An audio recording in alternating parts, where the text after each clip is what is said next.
que vayamos a comenzar entonces con diabetes mellitus, uno de los monstruos del examen. ¿Ok?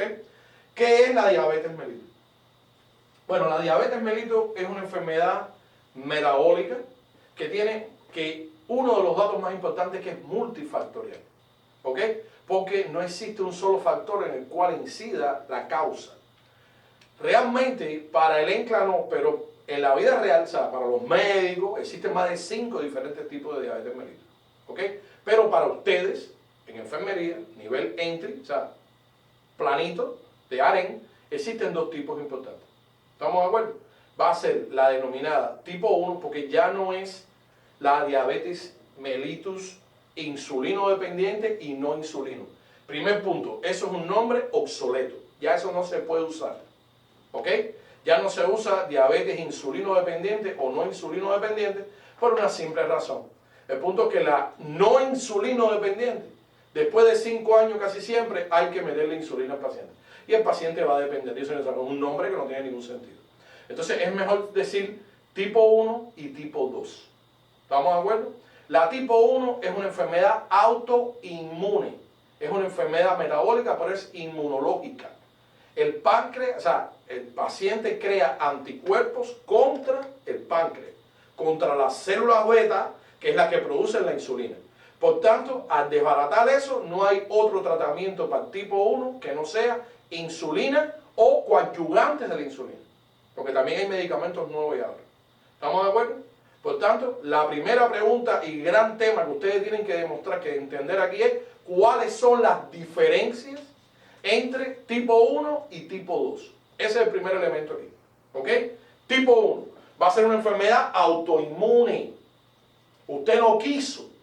Su cuerpo produjo anticuerpos contra el páncreas. La tipo 2 no. La tipo 2 siempre es adquirida. Probablemente usted sea el culpable. ¿Ok? Porque tiene asociaciones importantes. La número 1 en la tipo 2, o sea, la asociación número 1 es la obesidad, el sobrepeso.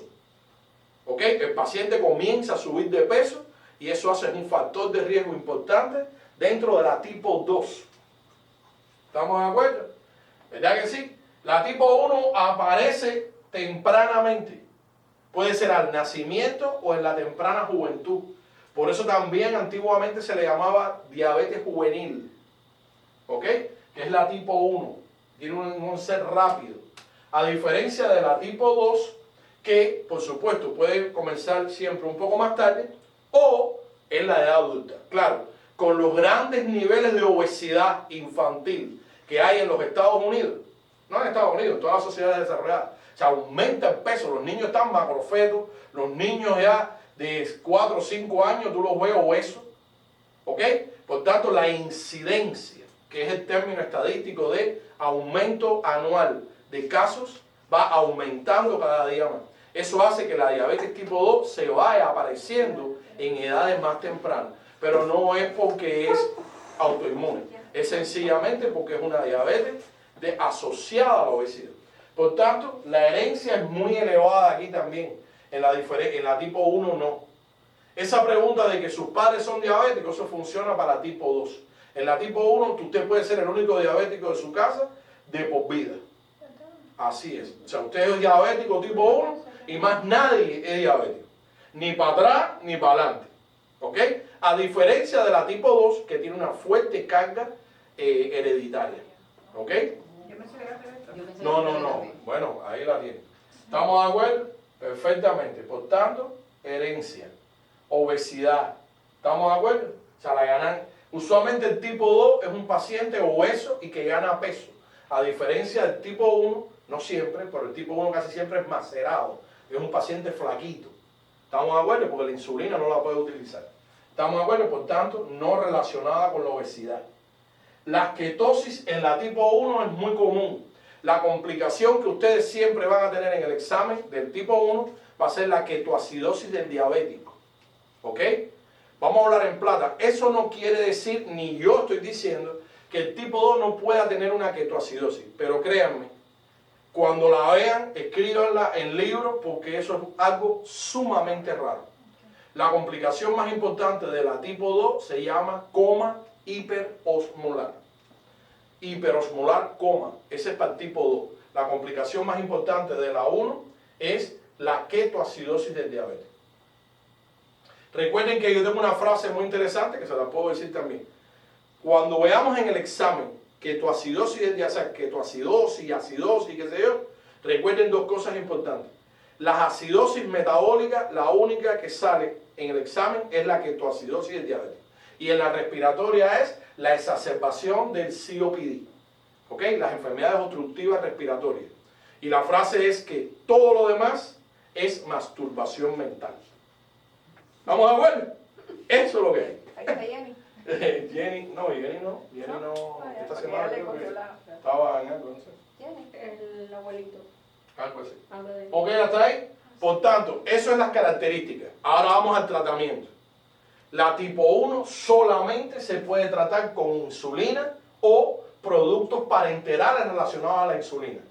Después les voy a dar algunos chubidubis importantes aquí. Y la tipo 2 se comienza siempre con hipoglicemiantes orales y después de un tiempo, cuando ya esos hipoglicemiantes ya empiezan a ser resistentes, o sea que no empiezan a resolverle al paciente, entonces se le puede añadir al paciente conjuntamente con los hipoglicemiantes orales insulina.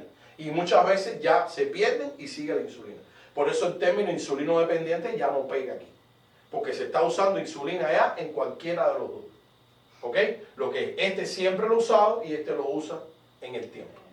Profe, ¿qué tiempo más o menos tiene un paciente tipo 2 para convertirse en refractario, resistente y que nosotros pensemos que podemos ya entrar con insulina? 5 años. Es el average. Por supuesto, average. No quiere decir que todo el mundo sea así, ni nadie sea así. Así que hay algunos antes, otros después. Preocuparte del paciente, ¿no? Bueno, acuérdate que nuestro cliente siempre tiene la razón. Sí. Entonces la culpa de que el paciente es nuestra. Porque no hay teaching, no hay educación, no hay compliance, no creaste un ambiente de trust, o sea, de confianza con tu paciente.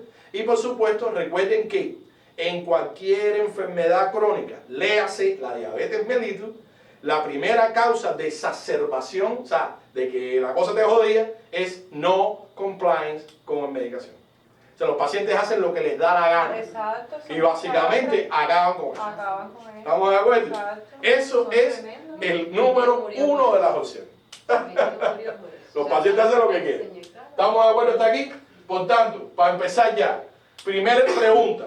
¿Ya saben las grandes diferencias entre el tipo 1 y el tipo 2? Pueden entrar en los exámenes nuevos con una plantilla, ¿verdad?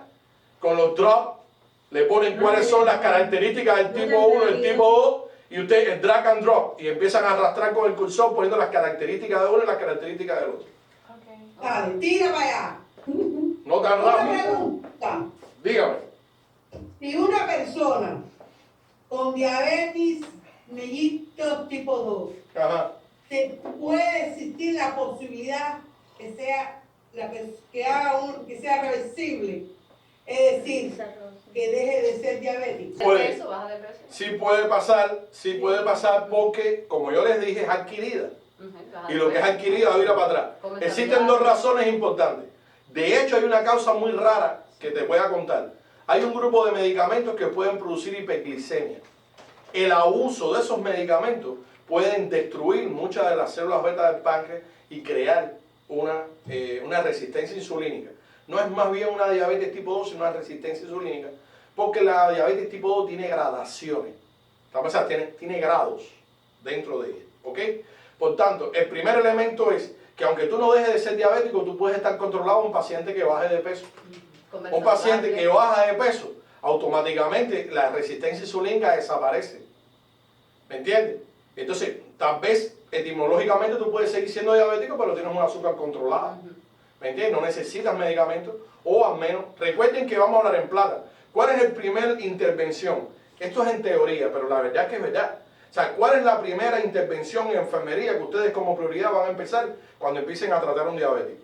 Es la educación, es las medidas no farmacológicas.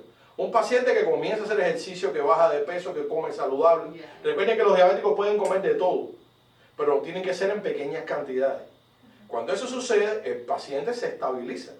Y la presentación clínica esa de la diabetes puede totalmente no existir. ¿Ok?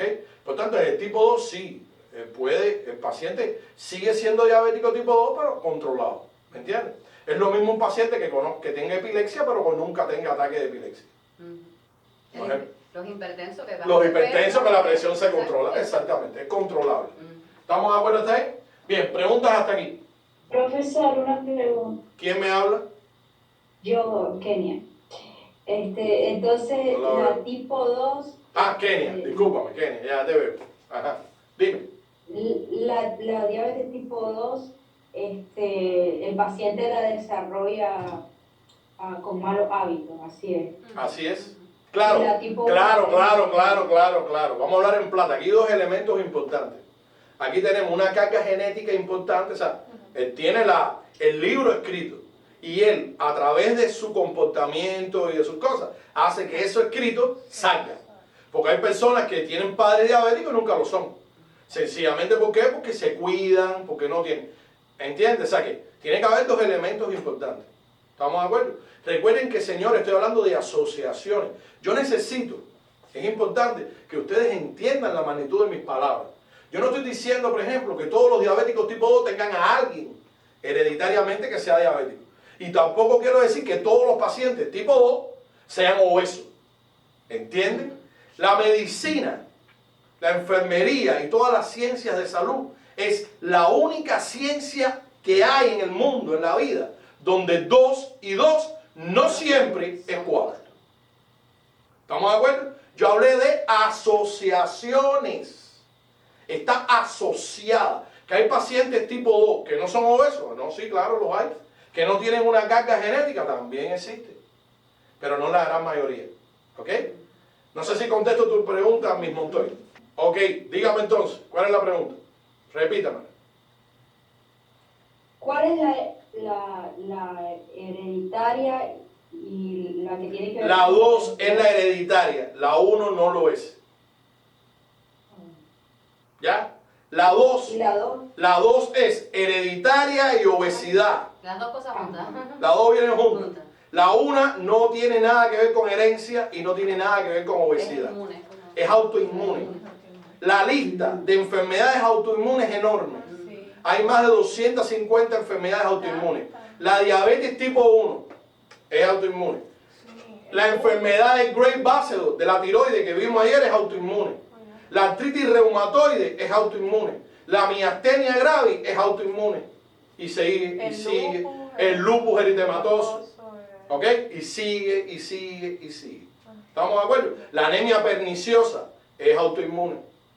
En toda la economía, o sea, en todos los sistemas, hay enfermedades autoinmunes. Es sencillamente la elaboración de anticuerpos contra un órgano determinado. Y esa es la enfermedad. Herencia Ahora sí, ahora. y obesidad en la 2. En la 1 no hay nada de eso. Es Seguimos. autoinmune. Muy bien.